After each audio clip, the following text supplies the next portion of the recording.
Барлықтарыңызға сәлем достар, менің каналыма хош келдіңіздер. Бүгін сіздерге қара нүктені кетіруге арналған маска жөнінде ақпараттармен бөлісетін боламын. Видеоны соңына дейін қараңыздар. Бірінші бізге керек заттар қағаз салфетка, жұмыртқа және ыдыс қажет, қатты шұңғыл болмасын. Алдымен жұмыртқаны ақуызы мен сарысын бөліп аламыз. 2 ыдыс бізге осы үшін қажет.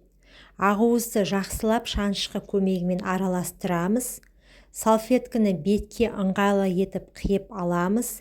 Яғни беттің маска жағылмайтын жерлеріне тесік жасаймыз. Көз, ауыз, мұрын асты. Бұл масканы жағардан бұрын тері таза болуы керек.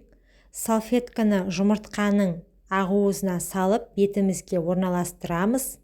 Масканың кепкенін күтеміз. Кепкеннен кейін аламыз. Бір қатар алынатын болады. Маска қалдықтарын кетіру үшін бетті салқын сумен жуыңыз. Ақуыз бетті қатты құрғататындықтан макияжға арналған қылқалам көмегімен жұмыртқа сарысын жағамыз. 5-7 минуттан кейін бетімізді жуып тоникпен сүртіп аламыз.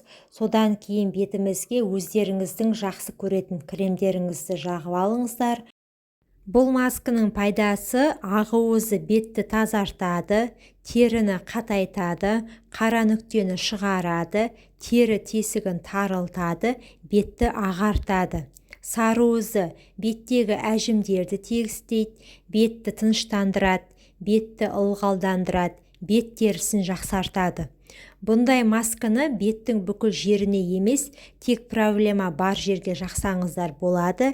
Егер тері құрғақ болса, онда байқаңыз, себебі ақуыз теріні құрғатады.